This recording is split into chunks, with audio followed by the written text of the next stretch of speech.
Fala galera, você está no canal Jovens de Fogo. Nós estamos aí continuando as nossas meditações do curso Boa Semente. Estamos estudando o livro de Gênesis. No vídeo anterior eu falei sobre Jacó e eu quero dar consequência à história do povo de Deus. Você que está me acompanhando, convido você a tomar o livro de Gênesis no capítulo 37. Nós vamos ler o versículo 2. Segue a história dos descendentes de Jacó. Como vimos no vídeo anterior, Jacó teve uma grande experiência com Deus e ele vai se transformar em Israel, o povo que luta com Deus e com os homens e vence, o povo de Deus. Então Jacó ele vai dar continuação a essa descendência casando com as duas filhas de Labão. Jacó, em Gênesis, no capítulo 29, ele ficou encantado pela beleza de Raquel e desejou ardentemente em seu coração casar-se com ela. Mas Labão, ele tinha, além de Raquel, uma filha mais velha, chamada Lia. E segundo o costume da época, não era permitido a filha mais nova se casar sem que a filha mais velha tivesse se casado. Como Lia não tinha se casado, Labão ele vai fazer uma proposta para Jacó. Primeiro se casar com Lia, para depois se casar com Raquel. E eles fizeram um acordo. Nesse acordo, Jacó ele trabalhou 7 anos para pagar o dote de Lia e depois ele trabalhou mais 7 anos para pagar o dote de Raquel. As Sagradas Escrituras diz que Jacó passou todos esses anos trabalhando como se fossem dias. Tamanha era sua paixão, seu encantamento por Raquel. Então Deus, olhando para Lia, que se sentia desprezada por Jacó, ele decide abençoar Lia. E ele vai abençoar Lia, dando a ela o dom da fertilidade. Ao passo que Raquel, ela continua sendo estéril. Ela não dá filhos a Jacó. E Lia, já de começo, ela deu 4 filhos a Jacó. Jacó no total, ele vai ter 12 filhos. Então, primeiramente, Lia vai ter 4 filhos. Rúben, que vai ser o primogênito, Simeão, Levi e Judá. Quando dentro dessa casa Lia começou a ter muitos filhos, Raquel ela ficou muito entristecida, porque no Antigo Testamento tinha essa visão que quando uma mulher era estéril, ela não tinha a bênção de Deus, por isso estava sob maldição. Então ela vai, naquele momento, ousar fazer um plano para dar para Jacó também filhos. Ela vai pedir para que a sua serva, chamada Bala, possa se unir com Jacó para dar filhos a ele. E essa serva, Bala, ela vai dar para Jacó 2 filhos. E são eles, Dan e Neftali. Lia, ao ver essa atitude da sua irmã Raquel, vai invejar ela e vai fazer a mesma coisa. Vai entregar Jacó nas mãos de sua serva, que se chama Zelfa. E Zelfa vai dar luz a mais 2 filhos, Gade e Asser. E por fim, ainda Lia vai dar a Jacó mais 2 filhos, Isacar e Zebulon. Somente no final de sua vida, quando Jacó já estava na sua velhice, a sua mulher amada, a sua esposa mais amada vai se tornar fértil, vai receber a bênção de Deus e vai dar o nome do seu filho de José. Depois, antes dela morrer, ela vai ter ainda um outro filho chamado Benjamim. Por isso Jacó ele vai construir uma grande família. E essa grande família ela vai ser o protótipo das 12 tribos de Israel. O que veremos lá no livro de Juízes. Mas voltando ao texto. Antes de Benjamim nascer, Jacó ele tinha 11 filhos. E José era o filho mais novo. Por isso, porque o Senhor deu a Jacó um filho na velhice, Jacó ele era apaixonado por José. E sendo apaixonado por José, ele deu para José uma túnica. Quando você for ler a história de José, preste atenção nos relatos que nós vamos encontrar sobre essa túnica, a túnica de José. José, ele vai aparecer na Sagrada Escritura como o sonhador, sendo amado pelo seu pai. Ele vai ter grandes sonhos e os seus sonhos vão provocar a ira, a inveja dos seus outros 10 irmãos. Convido você a tomar as Sagradas Escrituras no livro de Gênesis, dando sequência no capítulo 37, nós vamos agora no versículo 6. E diz a Sagrada Escritura: Disse-lhes ele: Escutai o sonho que tive. Estávamos no campo atando feixes de trigo. De repente, o meu feixe se levantou e ficou de pé, enquanto os vossos o cercaram, se prostrando diante do meu. Então, o que José estava sonhando? Qual era o sonho, a revelação que Deus estava dando para ele? Deus estava revelando através de sonhos para José que os seus 11 irmãos iam se prostrar diante dele, que José seria o patriarca, o primogênito da sua família. E é lógico, como os seus irmãos não estavam movidos pelo Espírito de Deus, eles começaram a tramar a morte de José. E o que eles fizeram? A primeira coisa, eles rasgaram a sua túnica, jogaram José no calabouço e venderam José como escravo por 20 moedas de prata. Então nós vamos ver nas Sagradas Escrituras que José ele era o sonhador e ele teve que pagar um alto preço por causa dos sonhos que Deus tinha colocado em seu coração. Já deixo isso para você como uma palavra profética. Deus vai plantar sonhos no seu coração, mas você vai ter que ser fiel a Ele. Você vai ter que pagar um alto preço para viver os propósitos, os sonhos que Deus tem para a sua vida. E nós vamos ver na Bíblia que existe uma grande semelhança entre José do Egito e Jesus. Quero mostrar para você algumas semelhanças. Eu vou colocar aqui 7 semelhanças. Primeiro é que José ele era amado por seu pai.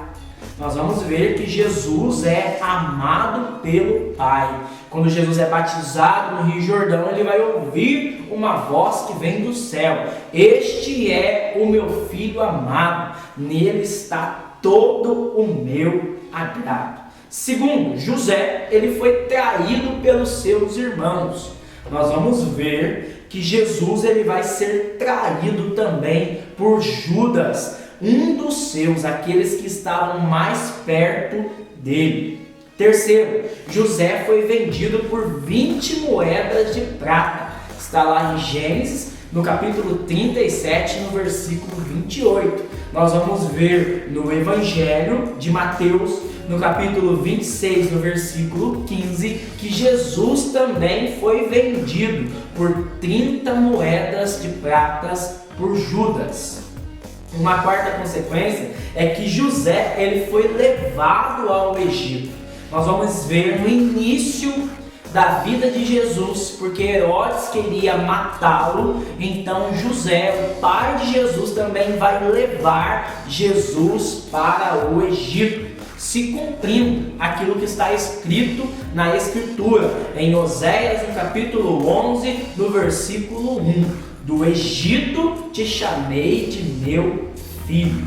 Quinto, José ele foi fiel a Deus em todas as suas tentações. Nós vamos ver a mulher de Potifar tentando ter uma relação com José, e José fugiu da mulher de Potifar, sendo fiel a Deus. Nós vamos ver que no deserto Jesus também foi tentado e ele resistiu à tentação, sendo fiel ao propósito de Deus em todas as tentações. Sexto, os irmãos de José, eles brigaram por causa da túnica que José recebeu de Jacó. Nós vamos ver que quando Jesus foi crucificado, os soldados também brigaram e repartiram a túnica de Jesus. E sétimo, José, ele não vingou dos seus irmãos. Na cruz, Jesus, mesmo sendo provocado pelo diabo e pelos judeus, ele vai dizer: Pai, perdoa-lhes porque eles não sabem o que fazem. Então nós temos que aprender no nosso estudo bíblico a fazer essa leitura cristológica de todos os acontecimentos da história da nossa salvação.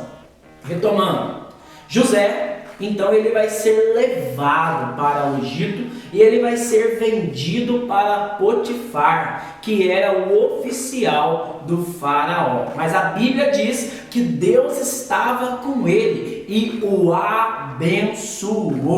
Por isso, José, no Egito, ele vai se tornar administrador principal de todos os bens de Potifar. Vamos ver isso em Gênesis, no capítulo 39, do versículo 3 ao versículo 5. Diz a palavra do Senhor: o patrão notou que o Senhor estava com ele e fazia prosperar tudo o que empreendia. José conquistou as boas graças do patrão e ficou ao seu serviço. O patrão o nomeou administrador de sua casa, confiando-lhe todos os seus bens. E a partir daquele momento, o Senhor o abençoou em atenção a José, a casa do egípcio, e derramou sua bênção sobre tudo o que possuía em casa e no campo. Então nós vamos ver porque a mão de Deus, a bênção de Deus estava sobre José. Tudo que ele colocava na mão prosperava, até mesmo a família, a vida de Potifar. Então nós vamos ver o demônio tentando destruir o escolhido de Deus. Primeiro, colocando ira nos seus irmãos, mas ele não conseguiu. Segundo, vendendo ele como escravo. E agora nós vamos ver uma terceira tentativa do demônio para destruir os projetos de Deus. O que ele vai fazer? Ele vai colocar no coração da mulher de Potifar o desejo de ter uma relação com José, para que José entrasse em pecado e cometesse o adultério. Isso está em Gênesis, no capítulo 37, no versículo 7, diz a palavra: aconteceu depois que a mulher de seu patrão pôs nele os olhos e disse: dorme comigo. Então a mulher de Potifar, uma mulher muito bonita, muito bela, atraente, ela vai colocar os olhos em José, que era belo. O belo na Sagrada Escritura significa santo, porque só Deus é santo, Deus é belo, é maravilhoso. E a verdadeira beleza vem do nosso interior, do nosso coração, quando o Espírito de Deus habita em nós. Então, a mulher de Potifar é arrastada pelos seus desejos e ela agarra José. E José, tentando resisti-la, ele tenta fugir. E quando a mulher de Potifar o agarra, a capa de José, a túnica de José, ela é rasgada. E José, ele sai correndo nu pela casa de Potifar. Nós vemos aqui uma lição preciosa para a nossa vida espiritual. O forte não é aquele que enfrenta a tentação, o forte é aquele que foge. A Bíblia fala para nós que nós devemos fugir de nossas tentações. Normalmente nós fazemos o contrário daquilo que a palavra nos fala. A palavra fala: quando for o diabo, resistir o diabo. Mas quando for a tentação, o pecado, foge das paixões, foge do pecado. O que nós fazemos? Nós fazemos o contrário. Nós temos medo do diabo, nós fugimos do diabo. Quando o diabo vem sobre nós, nós paramos de rezar. E quando vem a tentação, a gente tenta resistir. Meu irmão, sabe por que você está caindo? Porque você não está fugindo das tentações. Quando vem a tentação do seu coração, principalmente quando for a sexualidade, em qualquer estado de vida, seja jovem para viver a castidade, seja você no seu casamento, que você precisa ser fiel, não pode cair no adultério, seja você que é solteiro aí, para viver o propósito de Deus, quando você perceber a tentação, fuja.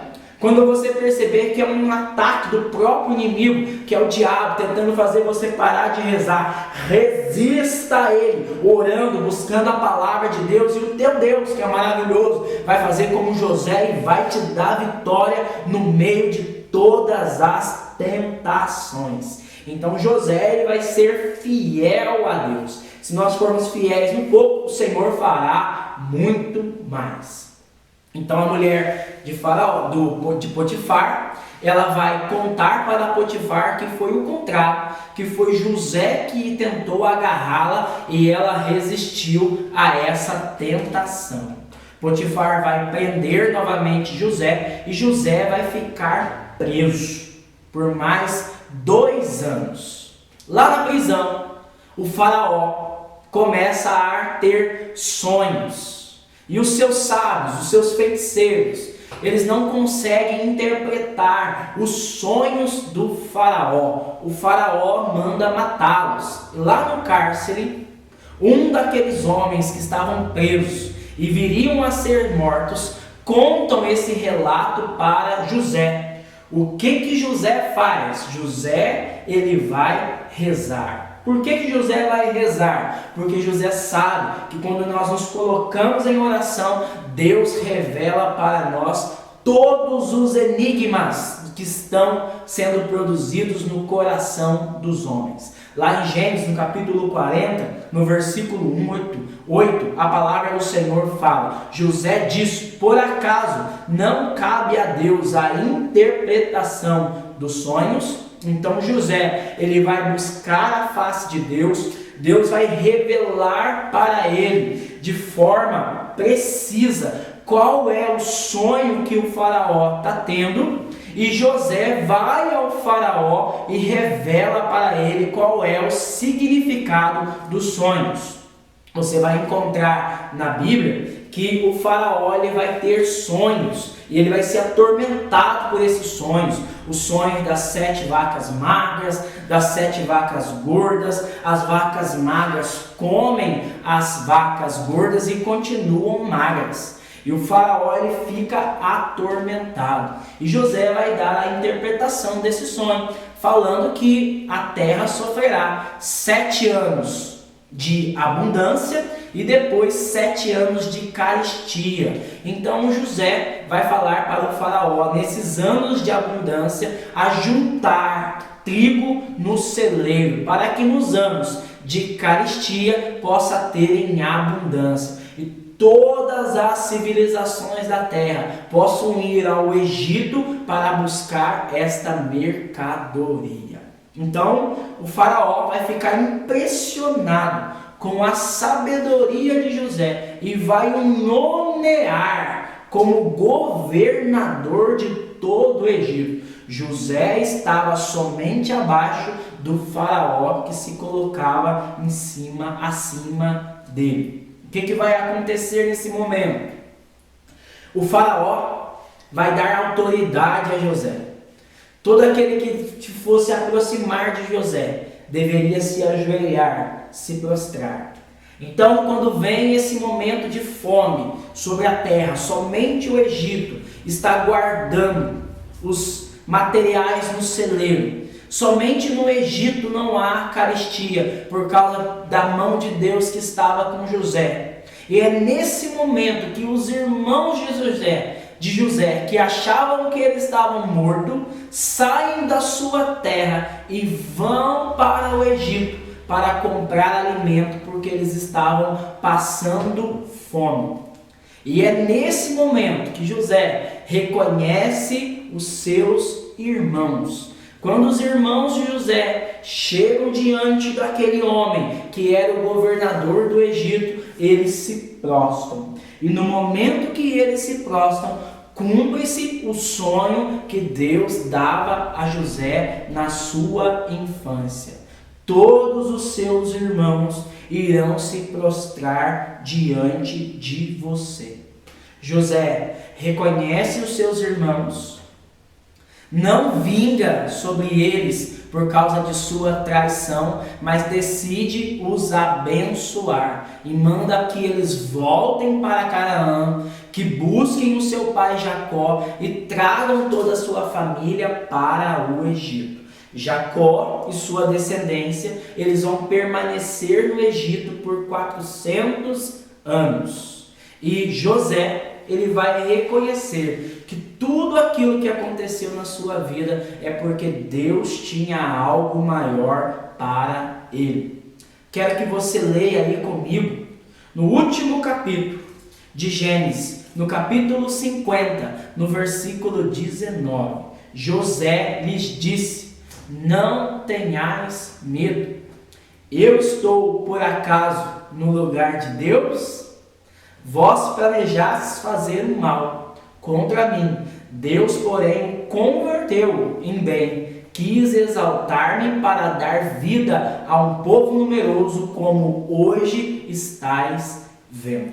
Então José reconhece que toda tribulação que ele passou na sua vida é porque Deus tinha um propósito maior para ele. Engrandecer o nome de Jacó e abençoar toda a sua família.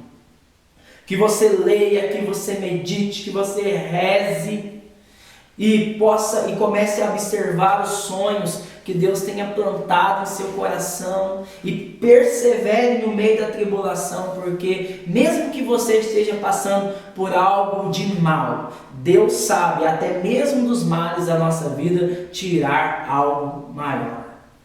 Não é inscrito no canal? Se inscreva no canal, ative as notificações, veja os vídeos anteriores, porque nós vamos progredindo agora para o livro do Êxodo. Agora nós conseguimos entender. Deus faz uma promessa a Abraão e Abraão vai para Canaã. Mas o que o povo de Deus estava fazendo escravizado no Egito? Eles estavam escravizados no Egito porque houve uma fome e eles migraram para o Egito e lá ficaram por 400 anos.